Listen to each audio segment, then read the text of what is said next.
to move on slightly, then obviously Tuchel has got the job. He's been appointed, but you reported that the FA had also made an approach to Pep Guardiola. Obviously, before they got down the road with Tuchel. What was the FA's opinion of Guardiola and those kind of approaches? And was it ever really a goer, or was it literally, what you're doing, and then that was the end of it? Well, I think we need to work together a little bit on this one to unpack it, because so my understanding was that there was an approach made to Guardiola in August, and he wasn't the only one who was approached during that period. Mark Bullingham said in the press conference there were approximately 10 candidates they spoke to. Tuchel was another one they spoke to that month.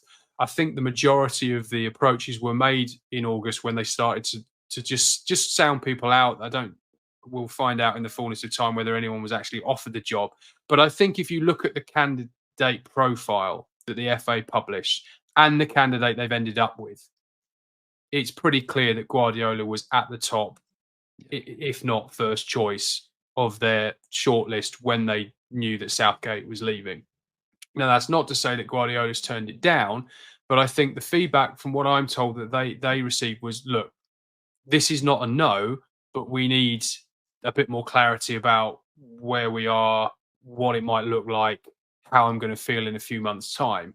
Because Guardiola leaving City is not as straightforward as manager leaves club. There's an awful lot more going on there, of course, with the Premier League charges. And I'm interested in some of the information that you have, actually, that about the November break being key.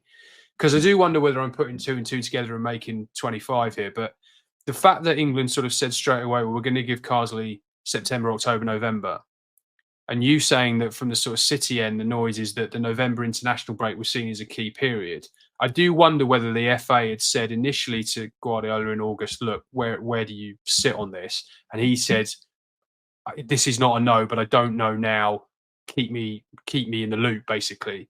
And whether they thought, well, if we can get to November, and Guardiola was kind of thinking, maybe I want out here, maybe I fancy it, then we've got ourselves a sort of 3-month period where we can give this guy a short-term, Carsley, the job to sort of say, well, look, he can tick us over for a Nations League campaign that we don't really care about. And then we can kind of get Guardiola in for the serious stuff. I mean, do you think there's any credence to that from what you've heard from the City end? Yeah, I mean, I think City are in a little bit of an awkward position with this one, because obviously they want Pep to stay. Why would you not, after what he's done? But they also don't want to put any pressure on him, because they know that he never expected to be at City this length of time. He hasn't done it before. He never expected when he came in to be here 9 years later. They kind of know that they've got an awful lot out of him.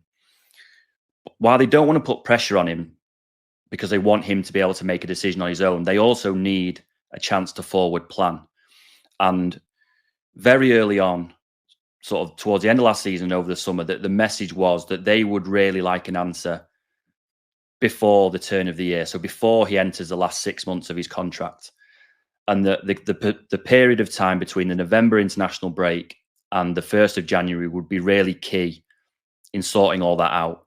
Because beyond anything else, they know that if the closer Pep gets to the end of his contract, which expires this summer, the questions will just keep coming. I mean, you have been in situations like this with managers, that it starts with 1 or 2, and then it gets closer and closer, and 1 or 2 become 3 or 4, and then 5 or 6, and then entire press conferences are just dominated by the issue of his future. And it's literally, yeah, but your future, are you staying or are you going? Yeah, but you haven't really answered that. Are you going to stay, or are you going to go, or when are you going to say, or when are you going to tell the club, kind of thing. And City are hugely aware of that. The last time we had this situation was during the World Cup in Qatar in 2022, and he was getting to this stage of his contract, and it was during that break for the World Cup that he went to Abu Dhabi. He met with Khaldoon and ended up signing his new contract, which takes you to this summer 2025. So while City want him to stay and have sort of said, look, we're not going to put pressure on you, they also want an answer. And I think maybe that's where the FA have found encouragement, because right now Pep Guardiola is going to be out of contract at the end of this season, and he's made no secret in the past of his desire to manage a national team, and particularly a national team at a major tournament, whether it's a World Cup, a Euros, or a Copa America. Clearly, the pinnacle of all those three is a World Cup. Now, if he's looking for a national team job, he hasn't really got that many options. He can't manage Spain because he's a Catalan and he's been embroiled in this kind of independence debate for years, and there is a suggestion that he wouldn't be the right fit for the Spanish national team. He's been mentioned in terms of Brazil in the past, but he's been on record as saying that he thinks the Brazilian national team manager should be a Brazilian. So then you're left with England, because you assume that he would want the opportunity not only to manage a national team, but to win with the national team. And his whole career is about winning. And the reasons we've just explained there, or you've just explained there about Thomas Tuchel taking that England job, Tuchel will be walking into that job thinking there's a real chance I can win this World Cup and be a hero forever. I mean, what a thing to have on your CV.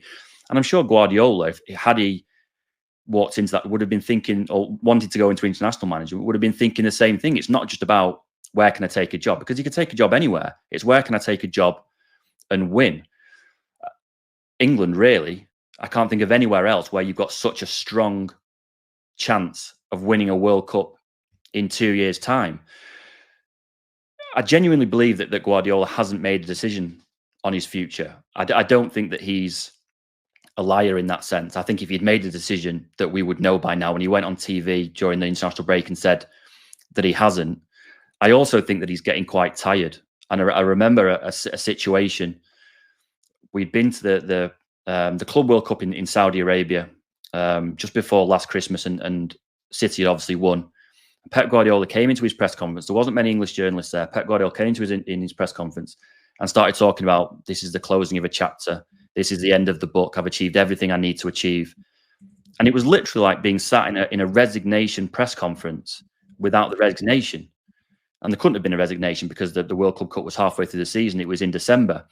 And then Pep Guardiola doesn't like doing small huddles with journalists. But in this particular instance, the Premier League had said to Pep, said to City, you've got a Premier League game against Everton coming up in 3 days' time. You need to do a press conference. You need to say something about Everton.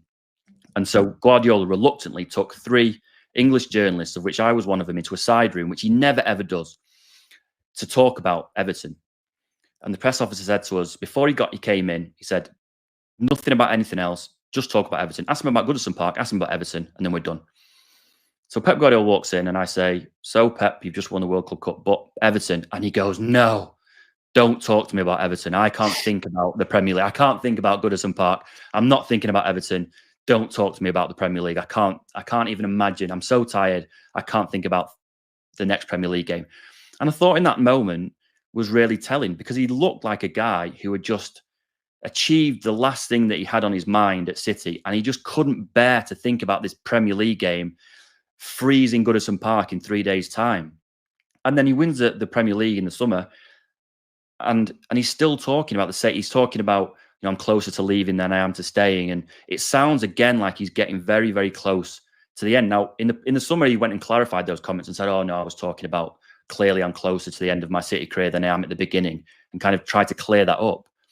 But I wouldn't be surprised at all if Pep Guardiola's last season, particularly with the cheeky Bagheeristan news. Cheeky and Pep are very, very close. He said the last time he extended that one of the reasons was that he was so close to Cheeky and they worked so well together. Now, is Pep Guardiola, after 9 years at City, really going to want to start with a new sporting director and Hugo Viana and try to develop a new relationship and try and go again with a new dynamic behind the scenes and a new squad? He would be forgiven for just feeling completely tired and just thinking, it would be a good time to stop. I've done everything I need to do. Why would I mean, a contact of mine told me that apparently there are members of Guardiola's backroom staff who are eyeing a move home, that they feel they've been in England long enough, and not to say they're agitating, but they sort of feel as though, maybe the time has come that they'd like to just go back home and spend some time there. I mean, I suppose you can say that the international cycle lends itself to that. I mean, Tuchel spoke about how he's going to live predominantly in England, but his family's not going to move here. So he's going to spend quite a bit of time back in Germany, and obviously the cycle of the rhythm of it allows you to, you're not playing games every 3 days, so it does allow for managers to be able to go back. I mean, I don't know. Maybe we conclude the Pep chat with just a thought that if he doesn't get the England job now, which obviously he hasn't, that maybe there's after the World Cup in 26, there's a home Euros here in Euro 2028 is in England, so that's going to have a huge appeal off the back of what you would assume would be hopefully a close run effort to try and win the World Cup if they don't win the 2026 World Cup. So you'd think that team is going to be bang there again in 28. That's got to appeal to someone like a Pep Guardiola. Again, England will still fit the criteria in 4 years' time that they do in 2 years' time for a team that's got all the component parts or most of the component parts to go and have a serious crack at winning a European Championships. And if Tuchel did fall short, I'm sure the conversation, how much in 18 months is the managerial landscape going to change? In 18 months, is Eddie Howe going to be a world beater? Is Graham Potter going to have won the Champions League or the Premier League? I mean, it's hard to see if the Tuchel thing didn't work out, and let's say Guardiola did stay for one more year, and there's talk about that, isn't there? That if he did extend it, it'd only probably be for another season. That in 26, maybe you look at it then and think, well, maybe it's more of a fit then, and some of his staff can go home. He can get some of the rest he needs. But he can still stay in sort of frontline management with a chance of winning things. I mean, the 1 year contract would make sense in that it would take him to 10 years at City. And I think City quite like the idea of having Pep Guardiola stay there for 10 years. I think also Pep kind of likes that symmetry. You come in 2016, you leave in 2026. You've done this, quite big stint. It's enough time to leave a really lasting legacy behind. I also think that the one fly in the ointment maybe is the Premier League charges. I mean, there is a theory that Guardiola has been on record as saying that if City are proven to have done anything wrong, that he would be the first out the door. Well, actually, the noises from around Guardiola is that it's the opposite. That if they were to be found guilty, obviously they deny any wrongdoing, but if they were to be found guilty, to be hit with some huge points deduction, that Guardiola would want to be the one to see them through what would be quite a dark period beyond that. That he would want to be the one to lead them through that. Because he feels so indebted to what City have done for him, that he's never been anywhere where they've met every single one of his requirements. He believes that he's been so successful because they've been so good at kind of accommodating him in every single way. And there is a theory of those people around him that even if City were to be found guilty, be hit with a massive points deduction, that he would then he would want to see them through. That you could even see a scenario where they get hit by a big points deduction. He miraculously gets them sort of back into the Champions League when they really shouldn't, and then sort of says, that was kind of a thank you. I feel like I've kind of done my time, and then he moves on. So I genuinely believe that he hasn't made up his mind yet. But as I said before, that this period now between the November break and the start of January is going to be really, really key. And I would be amazed if we get to the end of January without knowing one way or the other whether Pep Guardiola is going to stay as City manager or not.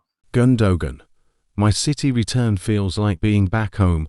Ilkay Gundogan says he's revelling in being back at Manchester City and has become used to Pep Guardiola's tweaks to keep us at the top of the game.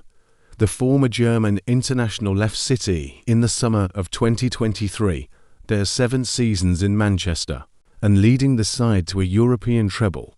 Just a year later, he returned from Barcelona to re-sign for the Premier League champions.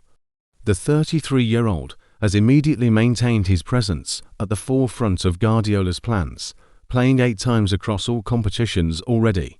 Speaking on the latest episode of the official Man City podcast, Gundogan made his love for City crystal clear. It has been very enjoyable and quite easy also to get reintroduced into the club. There are a lot of faces that I am familiar with, a couple of new faces. He reflected on his first weeks back at the City Football Academy. In general, I am enjoying the energy I get from the team. I am enjoying the banter and enjoying to be with the teammates. I've missed a lot of people in the last year, and being back feels like being back home. The way that everything went, it was very smooth and easy, and That was an amazing time for me. Even things like the weather you start to appreciate when you don't have it anymore. I am enjoying playing football at such a high standard with incredible players and incredible management. A silky smooth midfielder who works tirelessly off the ball and looks stylish and composed on it. It's no surprise Gundogan has enjoyed an incredibly fruitful relationship with Guardiola. When you also consider that Gundogan is renowned as a deep thinker on the game, his admiration for Guardiola becomes ever clearer. That explains why the manager has been so comfortable throwing his former captain straight back into the team early for his return to the Etihad. Gundogan says he's taken it all in his stride. With Pep and the type of play, every season there are a couple of small details in terms of adapting the approach, he said. Every summer, Pep wants the opponents to not be able to read us 100% and always tries to adapt a couple of things. It depends on the quality of the players so that everyone can put his own strengths on the pitch and contribute in the best possible way as well. I think that's why he's the best manager in the world, because he sees things that others don't see, and he can transmit onto the pitch in the best possible way.